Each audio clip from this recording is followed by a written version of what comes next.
बहुत बहुत शुक्रिया ऐसे मुद्दे पर चर्चा रखने के लिए और इस पैनल के साथ इस पर चर्चा करने के लिए। जिस समय हम बात कर रहे हैं कि इस्लामोफोबिया और इसमें मीडिया की क्या भूमिका हो सकती है, मीडिया कहाँ खड़ा है, तो शायद जब हम प्रेस क्लब में यहाँ बैठे हैं तो कुछ चीज़ें बहुत साफ हैं। और ख़ास तौर से जो आयोजन है, आज का प्रोग्राम आयोजित किया है, मुंबई से राम पुनियानी हैं, इधर जॉन दयाल हैं, आशुतोष हैं, गौतम जी हैं,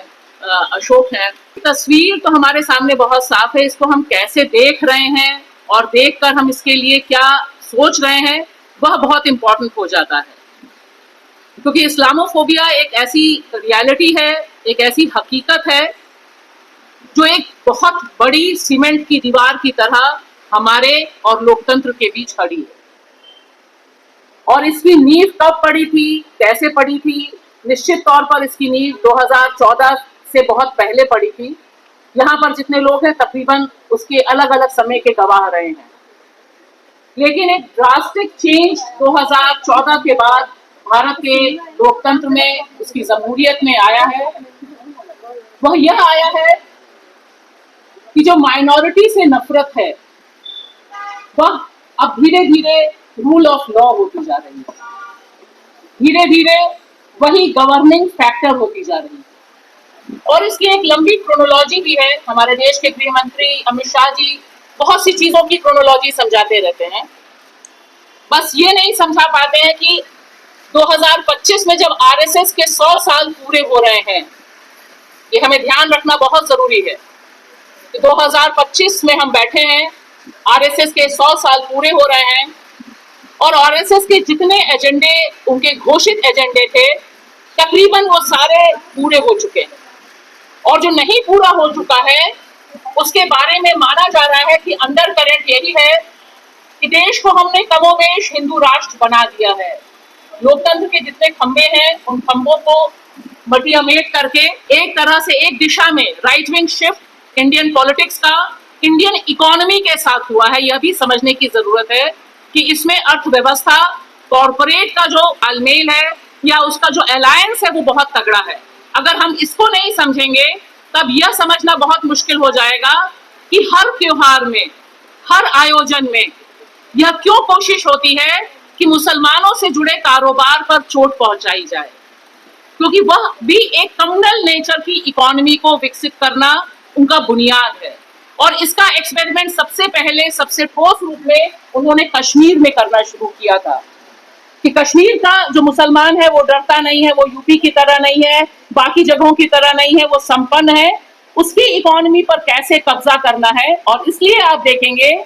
कि ये जो सारे इंसिडेंट हैं, ये सारे इंसिडेंट को लेकर मीडिया में जो कवरेज है,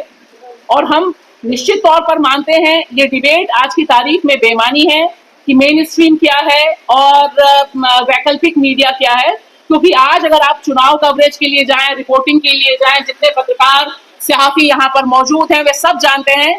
कि आपको बाइट देने से पहले, आपसे बात करने से पहले भारत का नागरिक ये पूछ लेता है कॉर्पोरेट मीडिया, नफरती मीडिया, एक ऐसे मीडिया के साथ हो जिसको कई बार बीजेपी का आईटी सेल भी पसीना आ जाता है जब कई नफरती एंकर अपने प्रोग्राम करते हैं। अमित मालवीय के दिमाग में भी वो टूल किट नहीं होता है जो नफरती एंकरों के दिमाग में टूल किट होता है। और सुबह शाम जिस तरह से वो डिस्कशन करते हैं, कुछ टोपी वालों को बैठाएंगे और फिर लड़ाई और भिड़ाई करेंगे। मैं इसलिए कह रही हूँ क्योंकि दरअसल यह पूरी कोशिश है कि आज का जो मीडिया है, जो कॉर्पोरेट मीडिया, नफरती मीडिया, गोदी मीडिया, किसी नाम से भी आप कहिए, दरअसल वह परसेप्शन बनाने की इंडस्ट्री में तब्दील हो गया है। वह अवधारणा बनाता है, वह अवधारणा बनाता है कि मुसलमान जिहादी है, कोई क्रिश्चियन है तो वो कन्वर्जन से जुड़ा हुआ मसला करेगा, कोई महिला है और महिला अगर शहर में रह रही है और अगर अपने दोस्त के साथ जा रही है और उसके साथ रेप होता है, यौन हिंसा होती है, तो उसके ऊपर मॉरल पुलिसिंग का काम करेगा। ये अलग अलग लेवल पर जो आज का मीडिया है वह काम कर रहा है, ऑपरेट कर रहा है। और एक तरह से इस मीडिया ने एक इंडस्ट्री का रूप अख्तियार कर लिया है और वह इंडस्ट्री नफरत के ऊपर टीआरपी हासिल करने का काम करती है और उसे काफी कॉन्सोलिडेट कर दिया गया है, काफी उसका एक पुख्ता आधार बन गया है। यह माइनॉरिटी का जितना विरोध है, मुसलमान का जितना विरोध है, उतना ही एक आजाद ख्याल औरत का उसे विरोध है। इसीलिए शाहीन बाग जब होता है वह भी एक टेस्ट केस होता है इस कॉर्पोरेट मीडिया का कि किस तरह से स्टोरी मुसलमान औरतों के खिलाफ प्लान कराई जाती है। आज कई लोग आए हुए हैं जिनसे मेरी मुलाकात शाहीन बाग आंदोलन के समय हुई थी और उन्होंने किस तरह से इसका काउंटर किया था। तो मुझे लगता है कि एक दो चीजें जो बहुत साफ हैं कि आरएसएस का जो गेम प्लान है, लास्ट मुकाम की लड़ाई जारी है जिसमें उसने वक्फ बोर्ड बिल पेश किया है, आने वाले और इंटेंशंस हैं, उसमें मीडिया का साथ पार्ट एंड पार्सल करके खड़ा हुआ है, जिसे काउंटर सिर्फ और सिर्फ कुछ हद तक आप फैक्ट चेक के जरिए या जब इस तरह की खबरें आती हैं उनके जरिए कि आप उनको काउंटर कैसे करते हैं वह करके किया जा सकता है। और साथ ही साथ मुझे लगता है कि जो डिफरेंट प्लेटफॉर्म्स हैं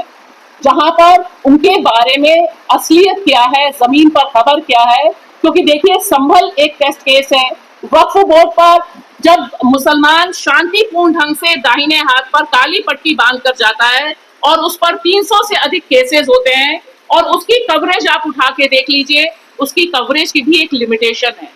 हमारी आपकी जितने यहाँ पर लोग मौजूद हैं, हम जितने भी कवर करते हैं, वह उनका जो परसेप्शन है उसे काउंटर करने में अभी हमारी जो ताकत है, हमें मानना होगा कि वह कम है अभी। और नफरत एक सिर्फ शरबत जिहाद, थूक जिहाद, फ्लड जिहाद मामला नहीं है। मामला असल में यह है कि उनको नफरत का जो बीज है वह लगातार मेजॉरिटी के दिमाग में जिंदा रखना है और माइनॉरिटी को सिर्फ और सिर्फ फोकस रखना है कि वह अपने सर्वाइवल के लिए, सेकेंड ग्रेड सिटीजनशिप के लिए कैसे उसका दिमाग में आप इतना प्रेशर कर दें कि वो उसके बियॉन्ड कुछ ना सोच पाए। यहाँ पर जो मीडिया की भूमिका है वह सबसे तीखी ये है कि हम कब तक और कैसे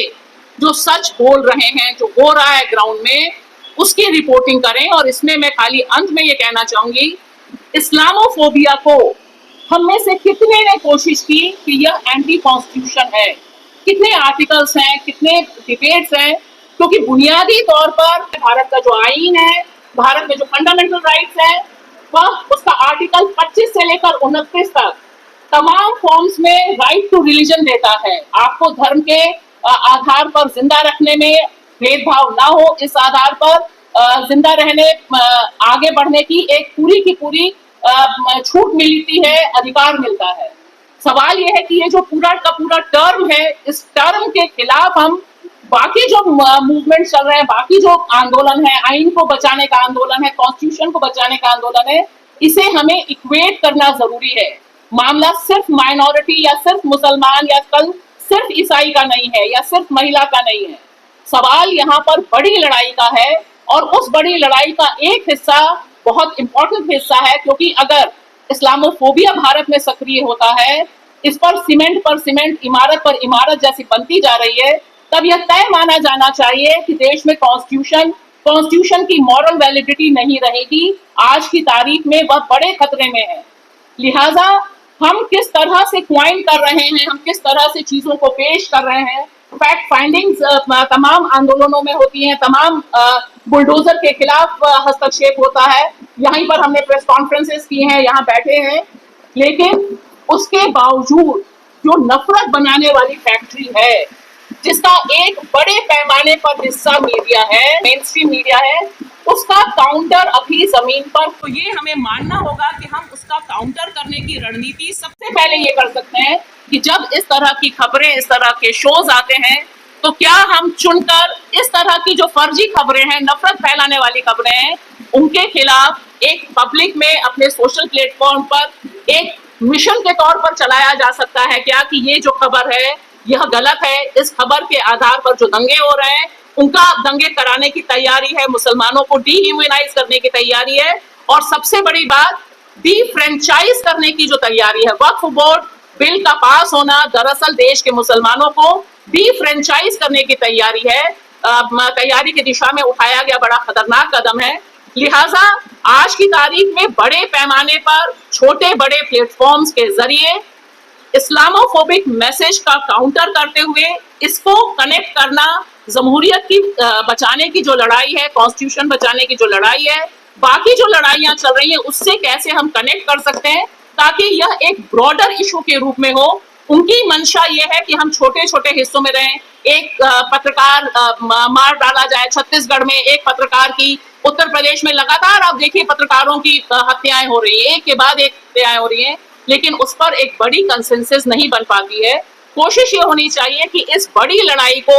बड़े प्लेटफॉर्म के साथ पॉलिटिकल पार्टीज को कंपेल किया जाए कि वे इसे लेकर हंगामा करें, बात करें, और जो लोग नहीं बात कर रहे हैं उनको पकड़कर उनसे अकाउंटेबिलिटी मांगी जाए, क्योंकि अब लड़ाई जिस मुकाम पर है उसमें एक निर्णायक स्टेप उठाना, निर्णायक रूप से एकता करनी, और वो तमाम सहाफी, तमाम जर्नलिस्ट जो इस्लामोफोबिक माइनॉरिटीज पर हमले को कॉन्स्टिट्यूशन पर हमला मानते हैं, उनके बीच एक ब्रॉडर यूनिटी बनना, ब्रॉडर साझा बनना मुझे लगता है बहुत जरूरी है। नहीं तो एक स्टेज पर आपको लगता है कि अकेले अकेले लड़ाई लड़ी जा रही है, एक दिन हम गुलफिशा की बात करते हैं, एक दिन हम उमर खालिद की बात करते हैं। इसके बजाय अगर एक हम कॉम्प्रिहेंसिव बात करें कि यह लड़ाई एक बड़ी लड़ाई का हिस्सा है और उसमें सारे तरह के चेहरों की शिरकत बहुत जरूरी है, तभी इससे एक राह मिल सकती है। वे चाहते हैं कि हम परेशान हो, हम परेशान हैं, लेकिन इस परेशानी का सबब और जवाब सिर्फ कड़ी से कड़ी छोड़कर आगे बढ़ते हुए, जमीन से रिपोर्टिंग करते हुए